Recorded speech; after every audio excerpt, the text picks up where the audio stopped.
구원자이시고 나의 주님이시죠. 오늘 그 놀라우신 사랑과 은혜, 그 인도하심이 이 밤 우리 가운데 충만하게 역사하시는 줄 믿습니다. 이것뿐만 아니라 지교에서 함께 기도하고 또한 은혜를 구하며 또 누리고 있는데요. 반갑게 인사하겠습니다. 인천스모 행복하모니교회 박수입니다. 글로벌 하모니교회, 성산 하모니교회, 건단 하모니교회, 국제 하모니교회, 인천 하모니교회, 대전 하모니교회, 베들레헴 유치원, 미얀마 하모니교회, 인터넷과 영상으로 함께 예배하는 모든 분들에게 주님의 놀라우신 은혜와 능력이 함께 하실 줄 믿습니다. 감사합니다. 5층 사무실에 보니까 또 5층 사무실에도 불이 켜져 있어요. 거기서 아이들과 함께 또 예배하시고 기도하실 텐데 그곳에도 주님의 놀라우신 은혜와 능력이 함께 하실 줄 믿습니다. 우리 사랑하는 마음으로 격려하는 박수를 드립니다.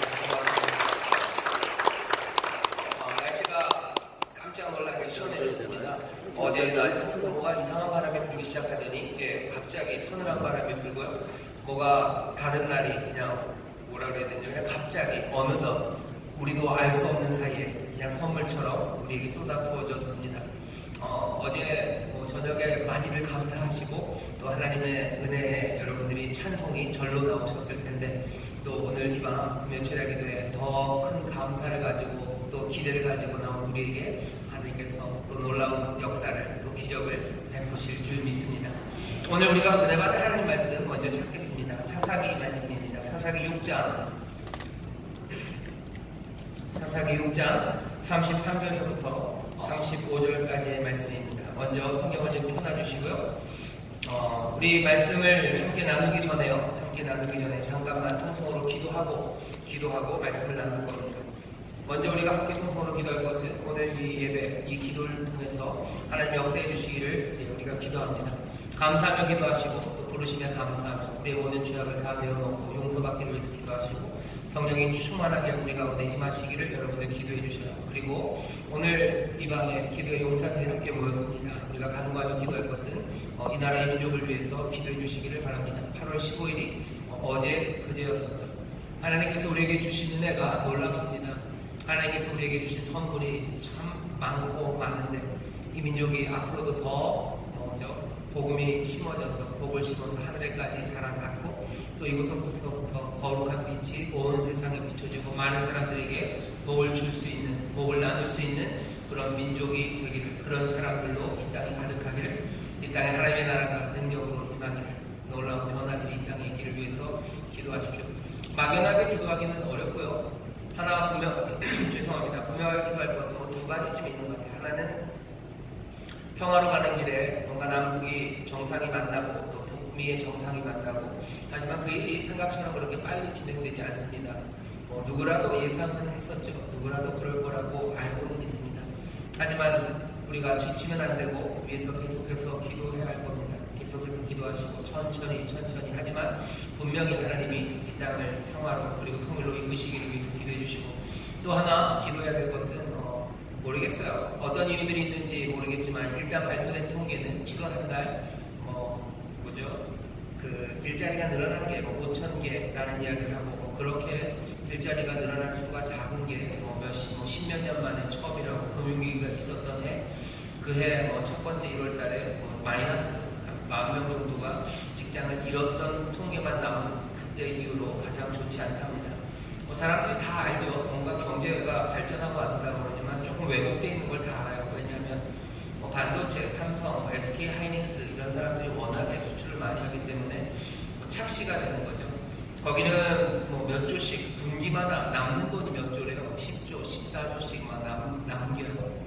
그런 회사들 몇 개 말고는 거기에 언저리에서 함께 수고하는 사람들, 그들의 수고의 대가를 받는 거에 대해서 전혀 억울하거나 나쁜 마음은 없습니다. 하지만 그런 일들 때문에 오히려 어려운 상황들이 보이지 않게 되는 것은 사실이에요. 이 시간에 성장, 발전, 그거에 가려서 음지에서 어려워하는 사람들이 굉장히 많습니다. 누구 다른 사람들의 이야기가 아니고요. 우리 성도님들 이야기고, 우리 또 사랑하는 믿음의 성도들, 가족에 관한 이야기입니다.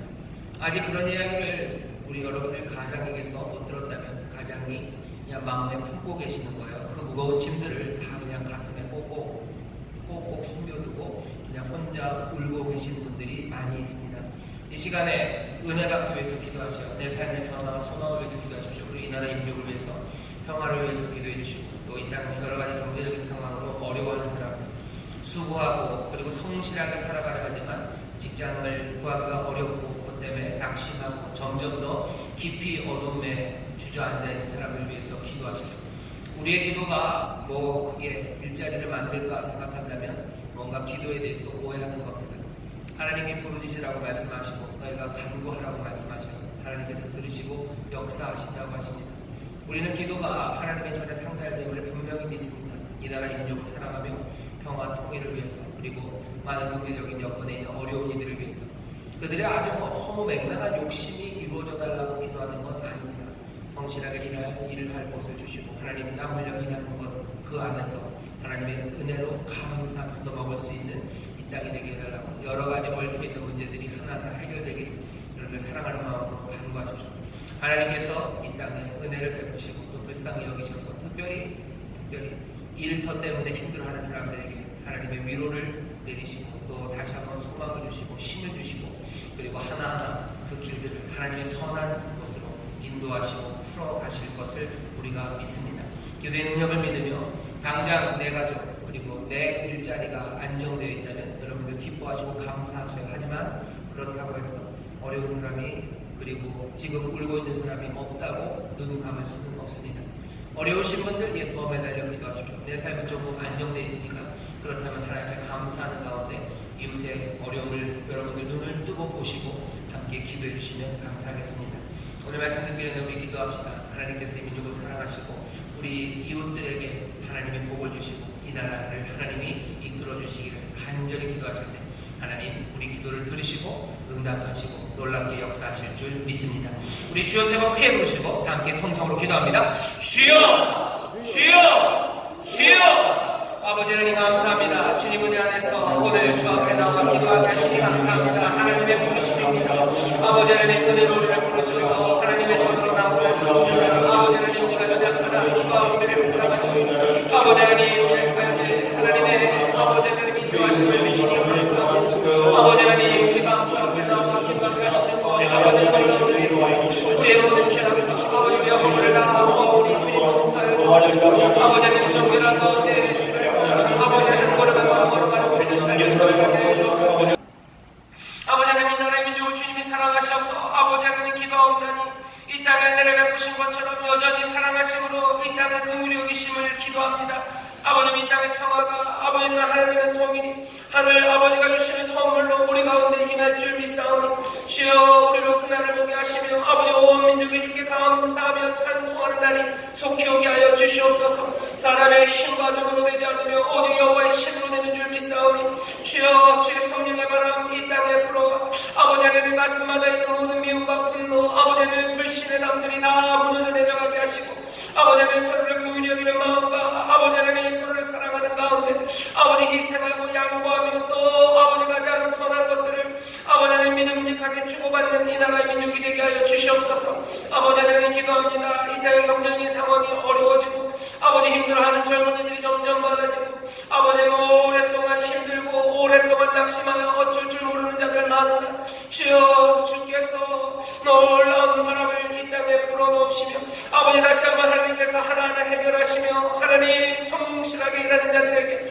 하나님의 은혜로 채우시며 하늘의 복과 땅의 기름진 것들로 넘치게 하실 줄 믿사오니 아버지 하나님 영재적인 문제로 해결되지 않아 괴로워하는 모든 믿음의 사람들 아버지 하나님 믿음의 식구들에게 하나님 용기를 더하시고 지혜를 더하시고 아버지 하나님께서 또한 살 길을 여시며 아버지 하나님 그들의 수고에 하늘의 것으로 아버지 땅의 기름진 것들로 넉넉하게 채우시고 갚아 주시옵소서. 아버지 하나님 믿음의 사람들이 잘 살아가기 위해서 뿐만 아니라 아버지 이 땅의 모든 우리 이웃들이 주 안에서 평안을 누리며 아버지 하나님 번영하며 아버지 하나님 풍성하기를 원하오니 아버지 하나님 도우시고 불쌍히 여기셔서 하나하나 문제가 해결되며 아버지 하나님 정말로 사용이 좋은 나라 하나님의 향한 감사와 찬송이 넘치는 나라가 되게 하여 주시옵소서. 이 밤 주 앞에 나와 예배하는 이들 사모함으로 나왔고 주의 부르심에 순종하러 나왔사오니 하늘아버지시여 예배하신 놀라운 선물로 채우시고 은혜로 채우시며 성령의 기름 부으심으로 우리를 충만하게 하셔서 아버지 하나님 우리로 다시 한번 소망 가운데 일어서며 아버지 다시 한번 주의 진리의 말씀에 무릎 꿇으며 한 걸음 한 걸음 아버지 하나님 정말로 은혜의 땅으로 나아가는 복된 시간이 되게 하여 주시옵소서. 감사드리며 예수님 이름으로 축복하며 기도하옵나이다. 아멘. 놀랍게 역사하실 줄 믿습니다. 나라와 민족을 위해서 많이 기도해 주시고 어려운 일들 볼 때마다 여러분들 그냥 가슴만 치지 마시고요. 조용히 무릎을 꿇고 하나님 앞에 기도하시고 하나님 앞에 나오시기 바랍니다. 여러분들에게 하나님께서 평안과 위로를 주실 뿐만 아니라 여러분들의 기도를 또 우리의 기도를 하나님이 들어 사용하셔서 이 땅에 귀한 일들 그리고 기적을 만들어내실 줄 믿습니다. 오늘 우리가 함께 은혜받을 말씀 사사기 6장 33절부터 35절 좀 짧지만 우리가 읽습니다. 오늘 이 말씀뿐만 아니라 오늘은 기도원에 대해서 말씀을 좀 전할 겁니다. 사실은 온세토 때 기도원에 대해서 사사기 6장을 좀 읽었었는데 그때 말씀을 전하면서 조금 부족한 것 같아요. 그래서 좀 더 전해야 되겠다라는 생각이 있어서 오늘 본문을 사사기 6장 33절부터 35절까지로 정했고 우리 기도원의 이야기를 오늘 좀 더 할 겁니다. 말씀을 다 펴셨는데요. 33절부터 35절까지 우리 다 같이 한 목소리로 공독하겠습니다. 그때 미디안 사람과 아말렉 사람과 동방 사람들이 다 모여 요단을 건너와서 이스라엘 골짜기에 진을 친지라. 여호와의 신이 기드온에게 강림하시니 기드온이 나팔을 불며 아비에셀 족속이 다 모여서 그를 쫓고 기드온이 또 사자를 온 므낫세에 보내매 그들도 모여서 그를 쫓고 또 사자를 아셀과 스불론과 납달리에 보내매 그 무리도 올라와서 그를 영접하더라. 아멘. 오늘 설교의 제목은 여호와의 신은 기드온에게 강림하셨는데입니다. 여호와의 신은 기드온에게 강림하셨는데 제목이 좀 그렇죠. 여호와의 신이 기드온에게 강림하셨다 그러면 되는데 강림하셨는데 그러고 뭐가 뒤에 꼬리가 좀 달려 있습니다. 사실은 그 얘기를 할 겁니다. 오늘 본문 33절에 보면 이렇게 돼 있어요. 여기 미디안 사람, 아말렉 사람, 동방 사람들이 다 모여서 요단을 건너왔습니다. 요단을 건너왔다는 건 이스라엘의 영토 안으로 들어왔다는 거죠. 요단강 동편에 살았던 민족들이요. 여기 보면 동쪽 사람들이라고 하죠. 동방.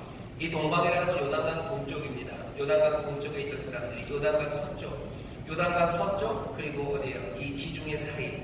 뭐 지금의 팔레스타인이라고도 사람들이 부르고 지금 이스라엘에 자리 잡고 있는 하나님이 이스라엘에게 주신 그 땅에 여기 아말렉과 미디안 동방 사람들이 요단을 건너서 이 골짜기에 진을 칩니다. 온 이유는 분명해요. 여기 이 이스라엘에게 꼰대를 보이고 싶은 거죠. 그리고 이제 여기 이스라엘에서 빼앗아갈 것들이 많습니다. 그래서 싸우러 왔습니다. 이제 이 미디안과 그리고 아말렉 동방 사람들과 싸움이 시작되어야만 합니다. 하나님께서는 이 미디안의 손에 이스라엘을 내어주셨었어요. 하지만 이제는 아닙니다. 이제는 하나님께서 이 미디안의 손에서 이스라엘을 건지시기로 작정을 하셨습니다. 어쩌면 이스라엘이 뭔가를 잘해서가 아니라 하나님께서 참으실 수 있는 시간이 아마 지나신 것 같아요. 하나님이 하나님의 백성들을 악에게 어쩌면 내어주시는 것 같은 시간들이 있습니다. 그 일이 왜 그렇게 이루어졌는지 우리는 조금은 알아요. 모두가 다는 아니지만 우리는 압니다. 사람들이 하나님의 뜻을 떠나요. 그리고 하나님의 말씀대로 살지 못할 때 하나님께서는 그 사람들을 그냥 악에게 잠시라도 내어주시는 시간들이 있어요. 사사기에 있는 이야기들은 다 그런 이야기입니다. 이스라엘이 하나님을 떠나면 하나님은 그 사람들을 잠깐 내어주셔요. 그러면 그 주변에 있었던 다른 민족들이 이스라엘을 괴롭힙니다. 하지만 그 괴롭히는 시간들이 영원하지는 않아요. 이스라엘이 잘못을 깨닫고 하나님 앞에 돌아오는 적? 아니, 그런 적은 이상하게 없습니다. 그냥 하나님이 멈추시는 거예요. 사실 이 이야기는 굉장히 슬픈 이야기입니다. 그리고 이 이야기는 꽤나 오래된 이야기입니다. 사람들이 잘못을 고백하고 하나님 앞에 돌아오면 얼마나 좋겠건만 사람은 그렇지 않아요. 오히려 하나님이 이 이스라엘에게 그리고 자기 백성들에게 들었던 매를 놓습니다. 여러분들은 부모님들이기 때문에 조금 아셔요. 그죠? 계속 때릴 수는 없어요. 때리면 애가 좀 돌아오면 좋겠지만 그러지 못합니다. 그렇다고 해서 애를 죽을 때까지 때릴 수는 없어요. 그럼 어떡합니까? 어쩔 수 없죠. 부모는 애를 놓을 수밖에 없어요. 그러면서 기대하는 거죠. 이번에 놓으면 얘가 다시 돌아올 거를 기대해요. 때릴 때도 돌아올 걸 기대하면서 그리고 매를 놓을 때도 돌아올 걸 기대하면서 매를 놓으십니다. 하나님도 마찬가지예요. 미디안의 손에서 건지식으로 작정하시기에 이스라엘이 뭔가 대단한 일을 해서는 아닙니다. 하지만 하나님이 이제는 그만 때려야 된다고 생각하시는 거예요. 하나님이 이제 이 미디안과 싸울 사람을 세워야 됩니다. 미디안 손에서 건져내실 거예요. 구원을 이루시려고 합니다. 구원을 이루시려는 방법으로 택하신 이가 바로 여기 오늘 본문에 나오는 기드온입니다. 하나님이 택하신 방법은 기드온이라는 사람, 그 사람을 택하셔서 그에게 강림하시는 거죠. 오늘 34절에 보면 이렇게 되어 있습니다. 여호와의 신이 기드온에게 강림하시니, 기드온에게 강림하셔요. 오늘 우리가 보게 될 이 기드온이라는 사람의 이야기는요, 사사기 안에서도 꽤나 긴 이야기고, 그리고 이 기드온을 통해서 우리에게 많은 것들을 보여줍니다. 시간이 많지는 않겠지만 충분히 전할 수 있을 거라고 생각하고 준비를 했습니다. 기드온의 삶의 여정을 우리가 살펴볼 거예요. 어느 지점에서는 여기 앉아있는 우리의 신앙의 여정이 다 달라요.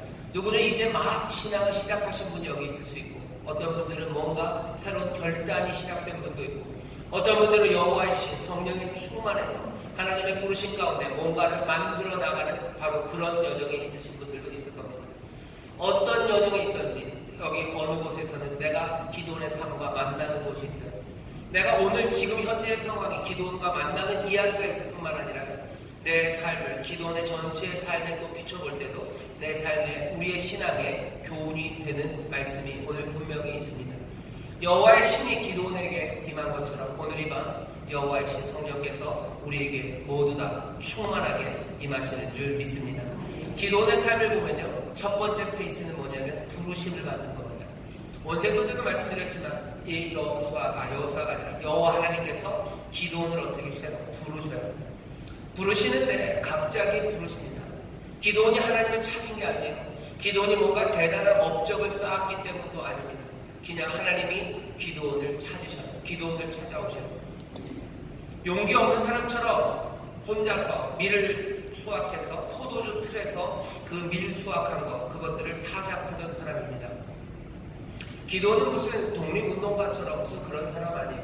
요즘 재밌는 드라마가 인터넷에 제가 한 번도 보지는 못했어요. 미스터 선샤인이라고 독립운동 이런 이야기를 했는데 제가 본 적은 없습니다. 근데 뭔가 거기 보면 용감한 사람들, 용감한 여자도 나오는 것 같아요. 거기 보면 뭔가 조국의 독립을 위해서 애쓰는 사람들이 있죠. 미디안의 압제, 여기 기드온은 그렇게 용감한 독립투사로 싸웠던 사람은 아닙니다. 그냥 자기 보신하는 거에 급급한 사람이에요. 그냥 밀을 길러서 밀 농사한 거 타작하려니 그냥 타작마당에서 생각하는 들킬 것 같아요. 그러니 포도주 틀에서 나중에 와서 보면 밀 안 걷었다고, 밀 타작한 게 어디냐고 뒤에 포도주 틀을 숨기려는 사람이에요. 아무것도 뭔가 소망도 별로 보이지 않고요. 뭔가 용감한 것도 많지 않은 사람 기드온입니다. 하지만 이 사람을 하나님이 부르셔요. 여호와의 사자가 와서 부릅니다. 뭐라고? 큰 용사여 여호와께서 너와 함께 계시도다 라고 불러요. 큰 용사라고 부르는 말이 사실은 역설입니다. 말도 안 돼요. 이건 기드온의 모습과 전혀 반대입니다. 그리고 그 뒤에 붙은 말, 큰 용사여 여호와께서 너와 함께 하시도다 하는 그 뒤에 말, 여호와께서 너와 함께 계시도다 하는 이 말은 이 사람 기드온에게는 운명 같은 말입니다. 신탁이라고 그러죠. 신탁이라고 해요. 누군가 영웅들의 이야기, 영웅의 서사를 보면 영웅들의 삶을 인도하는 그 신탁 같은 말이 하나 있어요. 하늘로부터 나에게 내려온 말이다. 그 말 붙잡고 사는 거예요. 여기 기드온을 붙잡은 말은 그 말입니다. 여호와께서 너와 함께 계시도다 하는 그 말이 여기 기드온에게 들려옵니다. 부르심을 받은 사람들, 하나님이 부르실 때는 늘 그렇게 부르시는 것 같아요. 아무 자격도 없어요. 아니, 자격이 없을 뿐만 아니라 자격과는 반대되는 사람들입니다. 하지만 하나님이 그들을 부르셔요. 부르시는데 이 못난이야 라고 부르시지 않고요. 여기 뭐라고 부르셔요? 큰 용사여라고. 그들의 삶의 모습과 전혀 다른 소망, 전혀 다른 현실로, 딴 세상의 말처럼 그 사람들을 부르셔요. 그리고서는 신탁처럼 어쩌면 평생을 붙잡을 수 있는 그 말을 주십니다. 우리도 마찬가지예요. 여기 하나님이 이제 막 부르시는 분들이 있어요.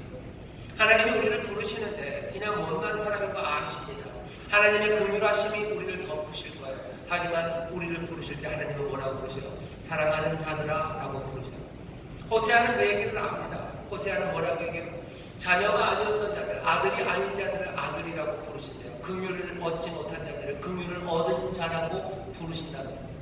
바울은 뭐라고 해요? 원수되었던 우리를, 하나님과 원수되었던 우리를 하나님의 자녀, 그것도 그리스도와 함께한 후사가 되게 하시고 그냥 아들로 불러서 저 뒷방에다 놔두는 게 아니라 가장 사랑스러우신 아들, 그 그리스도와 함께한 후사가 되게 하시려고 우리를 자녀로 부르시고 아들의 영을 부으시고 전혀 우리와 어울리지도 않고 우리가 꿈꿀 수도 없는 이름으로 우리를 부르십니다. 오늘 여기 세상에 여러분들을 부르는 이름이 뭔지 모르겠어요. 사람들은 여러분들에게 못난 사람이라고 부르는지, 아니면 이 피로한 인간아라고 부르는지, 아니면 아무것도 아닌 이 그림자 같은 사람아라고 여러분들을 부르는지, 아니면 여러분들이 스스로를 뭐라고 부르는지 모르겠습니다. 여러분들이 가슴을 치면서 부르는 말이 있어요. 아이고 이 못나니, 아니면 아이고 이런 말 하면 안 되는데 무슨 비로 시작되고 비러 뭐 이렇게 되는 건데, 이 무슨 할 인생, 그죠? 이 망할 놈의 세상에 망할 인생이라고 내가 나를 부르는지 모르겠어요. 내가 나를 부르는 부름, 아니면 세상이 나를 부르는 이름, 그 이름이 무엇이든지 간에 하나님께서 여호와의 사자가 우리를 부를 때는, 어쩌면 여호와의 사자라고 표현되는 말은 구약에서 꽤나 많이 성자 하나님을 뜻한다고 사람들이 이해해요. 그렇게 얘기하면 예수님께서 우리 사랑하는 주님이 이 땅에 오셔서 우리를 부르는 이름은 다르느냐, 사랑받을 수 없는 자들 향해서 사랑하는 자들이라고 부르죠. 복 없는 사람들 향해서 복 있는 사람이에요. 그냥 망할 세상에 사는 사람들아 라고 사람들은 얘기하지만, 아니 이 하늘나라 백성들아, 하늘나라가 너희의 것이라고 얘기해요. 이 땅에서 그냥 죄송합니다, 빌어먹고 살 사람들아, 땅도 없은 망할 놈들아 라고 말하지만, 아니 너희가 땅을 소유하게 되고 너희가 하나님의 자녀라고 부름받게 되고 너희가 기뻐할 거고 너희에게 하나님의 의가 가득할 거라고 우리를 부르시는 거예요. 자녀가 아닌 자를 자녀라고 부르십니다. 하나님이 우리를 뭐라고 부르시나요? 내 백성, 내 자녀, 내 사랑하는 자, 왕같은 제사장들, 거룩한 백성들, 택하신 종속들, 내 사랑을 입은 자들, 그렇게 우리를 부르십니다. 이 부름 앞에 우리의 삶이 달라지는 거예요. 오늘 이 밤에 아직 그 부르심이 들리지 않는 분들이 있으시면 이 부르심을 들으십시오.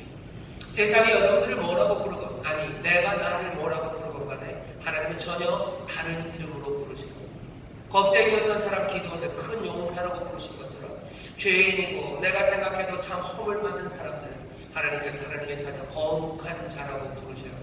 아무것도 가진 게 없는 자들을 향하여 하늘의 모든 것들을 함께 가질, 하늘을 가진 사람, 하나님 나라를 소유한 사람, 하나님 나라의 후사라고, 내 아들, 내 모든 것이 네 것이라고 하나님이 우리를 부르십니다. 기도원을 하나님이 그렇게 부르셨어요. 여러분들 이 부르심을 잘 보십시오. 기도원의 삶의 페이스 2, 두 번째 단계는요, 이 기도원이 그 부르심에 이제 뭔가 하나의 사건을 저지릅니다. 그 사건은 바알의 제단을 깨뜨리는 거예요. 자기 아버지 집에서 바알을 섬기던 제단이 있습니다. 그 제단을 깨뜨리고 그 옆에 있었던 아세라 목사들이 뭔가 세워놨던 나무, 큰 나무 그거 쪼개가지고요, 그걸 뗄감으로 해가지고 저기 아버지 집에 있었던 두 번째 소입니다. 왜 첫 번째가 아닌지 제가 아무리 연구해도 답을 못 찾았는데, 7년 된 둘째 수소를 취해서 하나님께 제사를 지내고 바알의 제단을 깨뜨립니다. 부르심을 받아요. 그리고 바알의 제단을 깨뜨려요. 어쩌면 페이스 2는 뭐냐면요, 어쩌면 돌이킬 수 없는 변화, 그 돌이킬 수 없는 변화가 믿음의 사람들 그 여정에는 분명히 있습니다. 이전과는 달라요. 주가 나를 부르셔요. 하나님이 나를 부르셔요. 그 부르심이 놀랍습니다. 그 다음에 어떻게 돼요? 그 부르심에 나는 돌아서야 돼요. 이제는 내가 가야 되는 길이 아니라 이제껏 갔던 길, 그냥 수긍했던 것 말고 다른 변화, 그 자리로 나가는 겁니다. 이제껏 내가 주를 따르지 않았어요. 하지만 주가 나를 이제 부르시니 나는 이제 내 삶이 주를 믿고 신뢰하는 삶으로 변하는 거예요. 이전까지는 내 삶을 구원하는 게 뭐라고 딴 거라고 따랐지만 이제는 아니야. 이것들은 다 버리고 깨뜨리고 온전히 예수님만이, 그리스도만이 내 삶의 구원자가 되시고 내 삶의 주인이라고 이전 것들은 버리고 돌아서는 그 시간들이 필요합니다. 이게 돌아서는 시간이에요. 우리의 생각이 변하는 거죠. 우리의 삶의 방향이 바뀝니다. 삶의 방식들이 달라지고 내 삶의 동기가 달라지고, 지난주에 설교한다면 내 삶의 욕망하는 바가 달라지는 거예요. 부르심은 놀랍습니다. 그러니 뭐예요? 내 사랑이 달라지는 거예요. 놀라운 부르심 앞에 감격하고 감사합니다. 하지만 거기서 끝은 아니에요. 거기서 돌아서죠. 내 사랑의 방향, 내 욕망의 방향, 그리고 내가 꿈꾸는 것들, 그것이 뒤집어지는 시간, 그 시간이 기도원에게 있었고, 그리고 모든 믿음의 사람들이 거치게 되는 페이스 2예요. 하나님은 우리를 은혜로 부르시고 우리는 거기서 결단하면 내 생각과 그리고 내 마음과 그리고 내 모든 소원과 내 사랑이 바뀌는 시간입니다. 그리고 나서 세 번째는 어디에요? 오늘 본문이에요. 거기서 끝나지 않아요. 바알의 상을 깨뜨리고 내가 이제 주님을 사랑하면서 끝나는 건 아닙니다. 이야기는 좀 더 깊어지고 다른 방향으로 우리를 인도해가고 우리의 신앙의 여정이 그럴 거예요. 어디선가 어쩌다 보면 그냥 하나님의 부르심에 감사하며 내가 주를 사랑합니다 고백하는 바로 그 자리에서 내 삶이 끝나는 사람도 있을 겁니다. 아마 예수님과 함께 십자가에 못 박혔던 우편강도는 그렇게 끝났을 겁니다. 하지만 그건 아주 드문 경우예요. 우리의 보통의 하나님의 부르심과 또한 주와 함께 동행하는 삶, 페이스 1에서 페이스 2 그리고 우리가 페이스 3로 갑니다. 세 번째는 여기죠. 여호와의 신이 기드온에게 강림하셔요. 여호와의 신이 기드온에게 강림하셔요. 오늘 본문에 왜 그랬습니까? 왜 여기 가나안 땅에 여기 이스라엘이 터를 잡고 있는 그곳으로 요단을 건너오는 사람들이 있었어요. 미디안과 아말렉 그리고 동방 사람들이 요단을 건너 이스라엘 골짜기에 진을 칩니다. 이 얘기는 뭐예요? 우리의 모든 이 이스라엘 백성에 하나님이 주시는 평강, 샬롬, 그 생명을 빼앗아가려는 적들이 요단을 건너 이 땅에 있는 거예요. 여기 무슨 일이 필요합니까? 구원의 일이 필요해요. 여기 이것들을 막아서는 일이 필요해요. 생명을 지키는 일이 필요하고요. 죽어가는 일, 아니면 죽음에 노출된 사람들, 그 사람들을 건지는 일이 필요해요. 다시 말하면 저주와 멸망 가운데 있는 사람들에게 구원의 빛을 비추고 그 사람들에게 생명을 주는 일이 필요해요. 더 간단하게 말하면 뭐가 필요합니까? 그 땅에 하나님의 구원이 필요합니다. 하나님의 구원이 필요해요. 그러니 하나님께서 어찌 하십니까? 여호와의 신이 기드온에게 강림하셔요. 여호와의 신이 강림하십니다. 이 신은 재능의 신이라고 했어요. 이 신은 재능의 신입니다. 이 신은 지혜의 신이에요. 이 신은 뭐예요? 우리의 모든 부족함을 채우시는 하나님의 능력의 신이에요. 우리를 감동하시고 거룩함으로 나가게 하시는 이 여호와의 신이 기드온에게 강림하셔요. 여기 믿음의 사람들 아무것도 아닌 일을 하나님의 자녀라고 부르시고 그 부르심에 감격하면 어떻게 돼요? 내 삶에 결단을 하고 사랑이 바뀐 사람들 그리고 꿈꾸는 것과 바라는 것, 욕망하는 게 바뀌어져서 내가 살아가는 길이 바뀐 그 사람들에게 하나님께서 성령의 놀라우신 기름 부으심을 더하셔서 어떻게 하십니까? 이 땅에서 하나님의 일, 생명을 얻게 하는 일, 그리고 구원하는 그 일을 감당하게 하십니다. 기드온은 그 일을 해야 돼요. 싸워 이기고 이 민족을 구원해야 되는 그 일이 이 사람 기드온에게 맡겨집니다. 그러니 어찌 하셔요? 기름을 부으시고 여호와의 신이 이 사람 기드온에게 임한 겁니다. 이게 세 번째 페이스예요. 제가 이 세 번째 페이스를 그냥 세 단계를 땅땅땅 얘기했으니까 그런가 보다 하실 텐데 여러분 그 이야기들 가운데 조금씩 의심이 스멀스멀 그 아래 있는 걸 알아요. 뭐냐 하면 진짜 그런가? 우리는 그렇게 순차적으로 잘 발전하고 있는 것. 우리에게 주신 이 사사기 말씀, 이 기도의 이야기가 우리에게 도움이 되는 거죠. 이 세 단계가 어떤 단계인지는 우리에게 분명히 알려줘요. 하지만 이 세 단계를 가는 게 그렇게 스무스하게 아무 어려움 없이 그냥 진행되는 건 아니라는 걸 보여줍니다. 부르심이 있어요. 놀라운 부르심입니다. 하지만 그렇다고 해서 이 기도의 삶이 거기서 횟가닥, 몽땅다 아주 깨끗하게 남김없이 바뀌어지는 건 아니에요. 하나님이 자기를 큰 용사라고 부르셨기에 감격해서 그 전에 있었던 모든 겁나하고 수줍어하고 겁 많고 두려움에 쩔었던 그 생각이 몽땅 다 뒤집히냐? 아니요, 그렇지는 않습니다. 큰 용사라고 부르신 거예요. 감격할 만한 일이에요. 하지만 여전히 이 사람 기도는 어떻게 해요? 겁 많아요. 그리고 수줍고 그리고 두려움에 떱니다. 여전히 그래서 말하는 확신을 주는 표적들을 기다려요. 표적을 달라고 여전히 두 번째 단계에서도 마찬가지입니다. 바알의 재단을 깨뜨립니다. 뭔가 결단이 생각이 바뀌었어요. 그죠? 그리고 사랑이 바뀌었어요. 욕망하는 바가 바뀐 게 분명합니다. 하지만 그렇다고 해서 이 사람의 삶이 몽땅 다 뒤집어져서 하나도 연약한 건 남지 않고 두려움도 남지 않고 수줍음도 없고 그냥 하나님을 향해서 전적으로 헌신된 사람이 되었냐? 아니요, 그렇지 않습니다.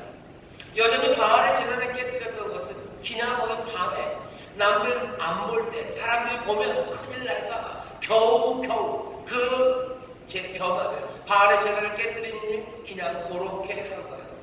여전히 하나님의 능력, 그것에 대한 징조, 그것들에 대한 표정, 그것들을 여전히 구합니다. 왜? 두려움과 염려가 남아있기 때문에. 아, 그래? 그러면 이제 성령, 여호와의 신이 임하면, 아니요, 여호와의 신이 임해도 마찬가지입니다. 여호와의 신이 임해도 여전히 이 사람 기도는요, 겁많고 수줍고 두려움에 떨어요. 오늘 보면 여호와의 신이 임해서 나팔을 불어서 모든 군대들이 임합니다. 깜짝 놀랄 만큼 하나님께서 군대를 막 보내주셔요. 그렇다면 이제 기도는 모든 두려움이 사라져야 될 것 같지만 아니요. 36절은 또 표정을 바라요. 그냥은 못 나가겠다는 거죠. 양털 위에 이슬을, 그리고 땅에는 마르게. 그렇게 해주셨더니 아니 죄송합니다만 한 번만 더. 이번에는 양털은 마르고 아침에 일어나면 그 옆에만 젖어있게. 계속 뭐 하는 거? 여호와의 신이 강림하셨는데도 불구하고 그 성령 받기 전이나 후나 여전히 이 사람은 망설이고 쭈삣쭈삣하고 의심 많고, 그래서 확신을 주는 표적을 기다리는 사람입니다. 오늘 이 말씀을 통해서 우리가 배워야 되는 게 참 많습니다. 하나님의 이 단계가 있다는 게 보여요. 그죠? 하나님 우리를 부르시고 놀랍게 부르시고 우리의 삶의 새로운 결단, 변화, 회개, 돌아섬이 있고요. 그리고 여호와의 신이 우리에게 구원과 하나님의 일을 감당하게 하시려고 여호와의 신을 부어주셔서 재능으로 채우시고 능력으로 채우시고 용기로 채우셔서 주의 일을 하게 합니다. 하지만 이 밑에 깔려있는 건 여전히 남아있는 의심들과 두려움이에요. 여러분들 기도를 너무 욕하지 마십시오. 왜? 우리가 살아가는 신앙의 모습들도 여기와 너무 비슷해요. 그러니 여러분들 오늘 이 말씀을 통해서 깨닫게 되는 것은 안도의 한숨입니다. 남들이 회심했다고 그러고 주가 우리를 부르시고 또 주 앞에 내가 결단하고 회개하고 성령 충만 받으면 아무 의심도 없는 줄 알았는데 나만 속으로, 나만 여전히 두려워하고 나만 여전히 확신이 없고 나만 여전히 표적을 구하는 흔들리는 믿음이었나 보다 생각하지만 아닙니다. 기도원이 그래요. 또 알려드릴까요? 예, 저도 그래요. 그리고 옆에 있는 사람들 뭔가 꿋꿋하게 있는 것 같지만 다들 좀 그렇습니다. 다들 좀 그래요. 다들 좀 믿음에 아직도 떨려요. 여러분 이 이야기를 어떻게 이해하셔야 돼요? 반대로 이해하면 곤란해요. 내가 여전히 떨리고 내가 여전히 두렵기 때문에 여호와의 신이 내게 임한 게 아닌가 보다. 아니에요. 내가 여전히 떨리고 여전히 두렵고 여전히 쭈뼛쭈뼛하고 내가 여전히 주의 길을 따르는 마음을 서리는 걸 보니 내가 바알의 제단을 아직 깨뜨리지 않았나 보다. 내 사랑의 대상이 아직 변하지 않았나 보다. 내가 주만을 바라는 삶은 아닌가 보다. 아니 그렇지는 않습니다. 바알의 제단을 깨뜨려도 나는 떨려요. 여호와의 신이 내게 임해도 여전히 망설입니다. 그게 이상적인 경우는 아닙니다. 하지만 그렇게 살아가는 게 우리의 모습입니다. 사사기는 우리에게 그걸 보여줘요. 그걸 보여줄 뿐만 아니라 하나님께서는 이렇게 놀랍게 부르시고 바알의 제단도 깨뜨리고 그리고 여호와의 신이 임했는데도 불구하고 여전히 망설이는 이 사람들에게 하나님은 은혜를 멈추지 않으셔요. 이 사람들이 표적을 구할 때 하나님 어떻게 하십니까? 다 내어주십니다. 다 내어주십니다. 다 내어주셔요. 어떤 때는 깜짝 놀랄 기적, 또 어떤 때는 일상에 일어나는 그 일들로 깨닫게 하셔요. 여러분들 오늘 잘 보셔요. 여러분들 아마 지금 얘기하는 기도원의 세 단계 어딘가에 분명히 있을 겁니다. 아마 오늘 금요철에 나오신 분들은 아마 이 세 번째 단계에 다 오셨을 거라고 저는 믿어요. 여호와의 신이 임하고 성령의 충만한 체험들이 여러분들이 있어요. 그러면 그 부르심과 그 회심과 그리고 이 성령의 충만함 이것들을 다 누리신 분이에요.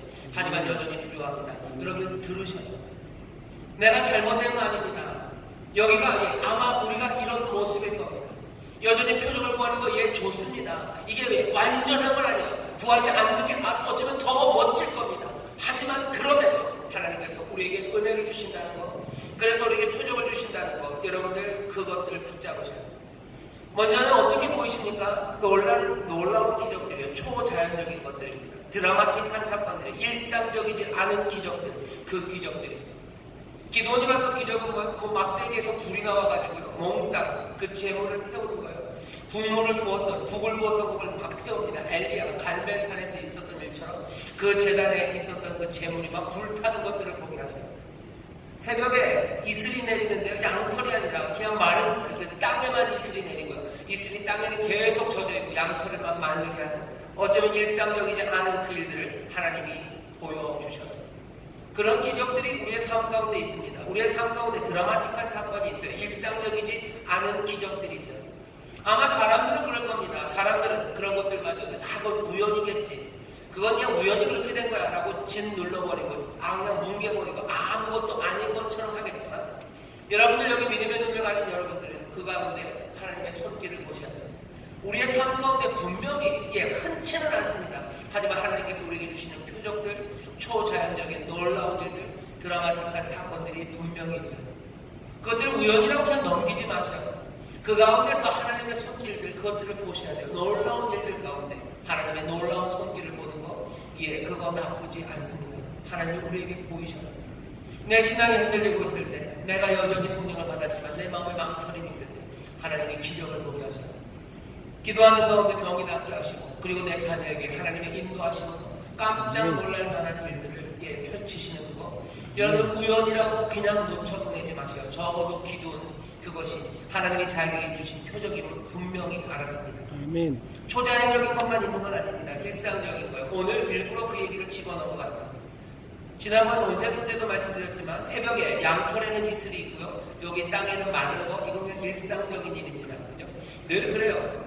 뭐 빨래 널어놓으면 압니다. 빨래 널어놓으면 새벽에 일어나면 빨래는 젖어요. 옆에는 그냥 말라야 되는데 빨래만 아직도 안 말리죠. 왜? 거기에는 수분이 그쪽에 다 땡겨오기 때문이에요. 아주 일상적인 일입니다. 기도만 그런 것도 아니에요. 야곱이 기도할 때 그럽니다. 하나님 앞에 기도할 때 하나님 나를 도와주세요. 내가 하나님이 나를 도와주시는 거 뭘로 알겠냐면, 나에게 입을 옷을 주시고 나에게 먹을 양식을 주십시오. 그러면 하나님께서 나와 함께 하심을 내가 믿겠네요. 입을 옷과 먹을 양식이라는 건 아주 일상적인 겁니다. 일상적인 그것 안에서도 하나님의 손길을 발견할 수 있어요. 늘 거기 있었으나 내가 보지 못했던 것들 깨닫는 시간들이 있어요. 기적만 보고서 아닙니다. 어떤 때는 성령이 우리 가운데 임하셔서 우리 가운데 은혜의 눈을 뜨게 하시는 경우들이 있어요. 일상이에요. 늘 있었던 일이에요. 거기 항상 거기 있었어요. 하지만 갑자기 눈에 보여지는 게 있어요. 일상이지만 거기에서 하나님의 손길, 그것들을 보게 하십니다. 그건 뭡니까? 그것도 표적입니다. 놀라운 표적입니다. 놓치지 마십시오. 하나님의 은혜입니다. 하나님의 은혜. 나를 부르신 것이 참이에요. 내가 돌아서는 게 참이에요. 내가 여전히 아직도 내 마음에 망설임과 두려움이 있으나 성령이 나와 함께 하심이 그게 참입니다. 그것들을 보게 하는 표적들, 초자연적인 것이나 아니면 일상적인 것이나 거기에 늘 있습니다. 이건 하나님의 은혜입니다. 사람들은 하나님이 보이시는 표적, 그것들을 놓칠 때가 얼마나 많은지 몰라요. 분명히 보이시는데 그것들을 보지 못해요. 그냥 하나님이 보이시는 것들을 그냥 깔아 뭉개버립니다. 몽땅 다 나쁜 것들로 만들어버려요. 몽땅 다 나쁜 것들로 만들어버리고 혼자 괴로워하는 일들이 얼마나 많은지 몰라요. 여러분, 기도원의 이야기를 보면서 배워야 되는 하나님, 이 땅에 표적이 가득해요. 하나님의 은혜로 우리에게 주신 선물이 가득합니다. 적어도 기도는 그걸 볼 수 있었어요. 여러분들 그렇게 생각하시죠? 하나님이 기도원에게는 주시고 우리에게는 안 주셨다고. 아닙니다. 하나님이 우리에게도 놀라운 표적들, 때로는 일상 가운데 아니면 초자연적인 일들, 드라마틱한 사건들 가운데 우리에게 보이시는 하나님의 표적이 있어요. 여러분 놓치지 마십시오. 그것들 잘 보십시오. 여러분 그것들 다 깔아뭉개지 마세요. 그냥 우연이겠지 하고 툴툴툴 털어버리지 마세요. 은혜를 붙잡으셔야 돼요. 표적이라고 여러분들 보셔야 합니다. 사람들이 갖고 있는 이상한 능력이 있대요. 이상한 능력이 있어요. 무슨 능력이냐면 스스로를 몽땅 다 고통 가운데 가둬버리는 그런 능력이 있답니다. 그런 능력이 무슨 능력인지 여러분 궁금하시죠? 초능력 같이 보이지만 아니에요. 이런 능력이 있대요. 하나님 우리에게 주시는 은혜, 그리고 그 돌보심을 우리가 잃어버리고 오히려 우리 안에서 다른 것들을 상상해버려요. 하나님의 은혜가 또 하나님의 도우심이 우리와 함께 있음을 보지 못하게 하고 우리를 괴롭게 하고 우리 마음 안에서 이상한 것들을 만듭니다. 믿음의 눈으로 하나님의 손을 보지 못해요. 뭐 이런 이야기가 있습니다. 바츠라비크라는 사람이 쓴 책이 있어요. 황홀한 불행을 꿈꾸고 싶다, 뭐 이런 책이 있는데 제목이 좀 이상하죠. 황홀한 불행을 꿈꾸고 싶다 라는 책이 있어요. 거기 보면 무슨 망치에 관한 이야기가 있습니다. 어떤 남자가 집에서 못을 박아야 돼요. 그림을 이제 걸어야 되는데 못은 있는데 망치가 없었답니다. 그러니까 생각하는 거, 옆집 아저씨한테 가서 망치를 빌리고 싶어요. 옆집 아저씨한테 망치를 빌려야 돼 생각하는 순간 옆집 아저씨가 망치를 빌려줄까 생각이 드는 거예요. 옆집 아저씨가 망치를 빌려줄까. 오늘 아침에 지나갈 때 봤는데 그렇게 반갑게 인사하지 않은 것 같아요. 그 사람이 날 싫어하나. 그러면서 생각해요.